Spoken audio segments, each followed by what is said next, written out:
ভাবুন তো, আপনি একদিন ঘুম থেকে উঠলেন এবং পাশে থাকা ফোনটি যেই হাতে তুললেন তখন দেখতে পেলেন যে ফোনের ভিতরে কোনো রকম ইন্টারনেটই চলছে না।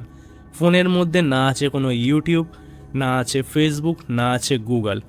হঠাৎ আপনি দেখলেন জানলার বাইরে, আর জানলার বাইরে দেখলেন রাস্তা সম্পূর্ণ ফাঁকা এবং তার মধ্যে কিছুজন লোক দাঁড়িয়ে আছে এবং তাদের মধ্যে একটি অদ্ভুত বিষয় এটি যে তারা সম্পূর্ণ একই ধরনের জামাকাপড় পরে আছে। এবং আরও একটি বিস্ময়কর বিষয় হলো এটা যে তাদের হেয়ার স্টাইলগুলো সম্পূর্ণ একই ধরনের। এবং হঠাৎ আপনার কানে একটি সাউন্ড আসলো যে আপনার দরজায় কেউ নক করছে। এরপর আপনি দরজাটা খুলতে গেলেন এবং দরজা খোলার পরেই দেখলেন যে বাইরে সরকারি লোক দাঁড়িয়ে আছে এবং আপনার দরজা খোলার পরেই তারা সম্পূর্ণ ভিতরে চলে আসলো এবং তারা চেক করতে শুরু করলো যে আপনি কি দেখছেন, কি শুনছেন বা কি জানার চেষ্টা করছেন। আর তারা যদি বুঝতে পারে যে আপনি কিছু ভুল জিনিস দেখার চেষ্টা করছেন, তাহলে শুধু আপনি না, আপনার পুরো পরিবার এবং আপনার ভবিষ্যৎ প্রজন্ম এই ভুলের শাস্তি পেতে চলেছে। এগুলো আসলে আপনার শুনে একটি মুভি স্ক্রিপ্ট মনে হতে পারে, কিন্তু এটা কোনো ধরনের মুভি স্ক্রিপ্টই নয়।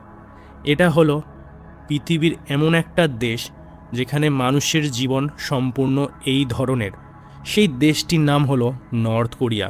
আজকে এই ভিডিও থেকে আমরা এমন কিছু সত্য জানতে চলেছি যেটা আগে আপনি কোনোদিনও শোনেননি। এখানকার মানুষ হাসতে পর্যন্ত ভয় পায়। এখানকার মানুষ হাসতে কেন ভয় পায়, কেন সেখানে ইন্টারনেট প্রায় নিষিদ্ধ, আর কিভাবে পুরো দেশকে ব্রেন ওয়াশ করে রাখা হয়েছে। এই সব কিছুর পরেও সম্পূর্ণ শকিং তথ্য এটা, যেটা ভিডিওর শেষে দেওয়া আছে, যেটা জানার পরে তুমি বুঝতে পারবে আমরা আসলে কতটা স্বাধীন বা আমরা আসলে কতটা পরাধীন।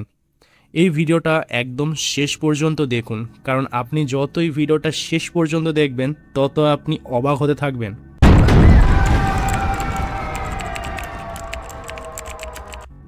ভাবতে পারেন এই 2026 সালে পৃথিবীতে এমন একটা দেশ আছে যেখানকার মানুষ জানেই না যে বাইরের পৃথিবীতে কি হচ্ছে।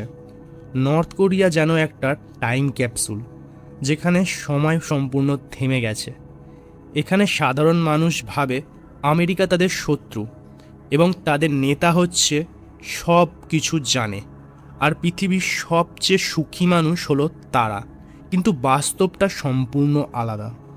নর্থ কোরিয়াতে ছোট ছেলে মেয়েদেরকে শেখানো হয় তাদের কি ভাবা উচিত এবং তাদের কি বিশ্বাস করা উচিত। স্কুলের বাচ্চাদেরকে শেখানো হয় তাদের নেতা হচ্ছে পৃথিবীর সবচেয়ে মহান মানুষ। তাদের বইতে শুধু সরকারের গুণগানের কথা লেখা থাকে। এখানকার বইতে ইতিহাসকে সম্পূর্ণ বদলে দেওয়া হয়েছে। বাইরের বিশ্বে সব কিছুকে এখানে লুকিয়ে রাখা হয়। ভাবুন, আপনি যদি জন্ম থেকে একটি মিথ্যাকে সত্যাকে শুনতে থাকেন, তাহলে একটি সময় আসবে যে সময় ওই মিথ্যাটা আপনার কাছে সত্যি হয়ে দাঁড়াবে। যদি একটা প্রশ্ন ওঠে যে ফ্রিডম আসলে এদের জন্য কি, তাহলে একটাই উত্তর সেখানে আসবে, এখানে সেটি নেই। এখানে মোবাইল আছে কিন্তু তাতে ইন্টারনেট নেই।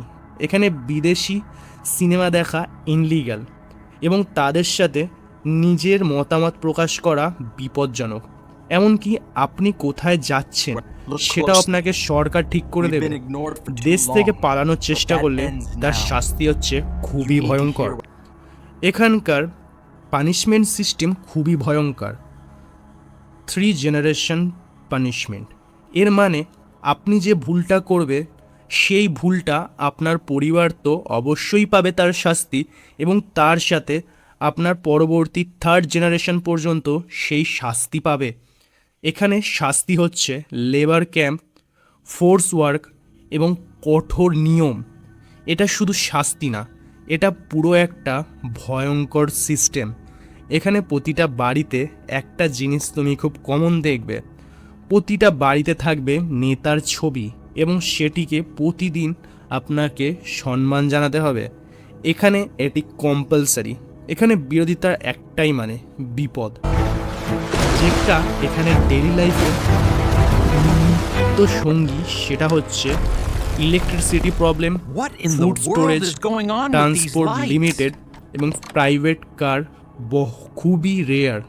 এখানকার মানুষ বেসিক জীবনযাপন করে, কিন্তু তারা জানেই না বাইরের দুনিয়াতে এখনকার সময় কি হচ্ছে। এখানে পালানোর চেষ্টা করা বা পালানোর কথা ভাবা দুটোই খুবই বিপজ্জনক। সেটা নদী পথেই হোক বা চীন হয়ে পালিয়ে যাওয়া, দুটো জিনিসই খুবই সাধারণ একটা জিনিস আছে, সেটা হচ্ছে লাইফ রিস্ক। এখানে পালাতে গিয়ে অনেকেই ধরা পড়ে, কিন্তু তারা আর ফিরে আসে না। তার মানে তুমি নিজেই ভেবে নিতে পারো। সবচেয়ে শকিং বিষয় হচ্ছে এটা যে এখানকার অনেক মানুষই ভাবে তারা পৃথিবীর সবচেয়ে লাকি পারসন। তার কারণ আসল এটা যে তারা সত্যি বিষয়টাই জানে না কি দুনিয়ার বাইরে আসলে হচ্ছেটা কি। শেষ করার আগে তোমাদেরকে শুধু একটাই প্রশ্ন, যদি তোমাকে একটা সুযোগ দেওয়া হয় যে তুমি এখানে গিয়ে 24 ঘন্টা থাকতে পারবে, তাহলে তোমার ওপিনিয়নটা কী জানাবে? সেই ওপিনিয়নটা তুমি কমেন্টে জানিয়ে যেতে পারো। এবং যদি তোমার এই ভিডিওর সেকেন্ড পার্ট দেখতে চাও তো কমেন্টে অবশ্যই জানিও। আর যদি ভিডিওটা তোমার ভালো লেগে থাকে তাহলে লাইক, শেয়ার এবং সাবস্ক্রাইব নিশ্চয়ই করে যেও, একদমই ভুলো না।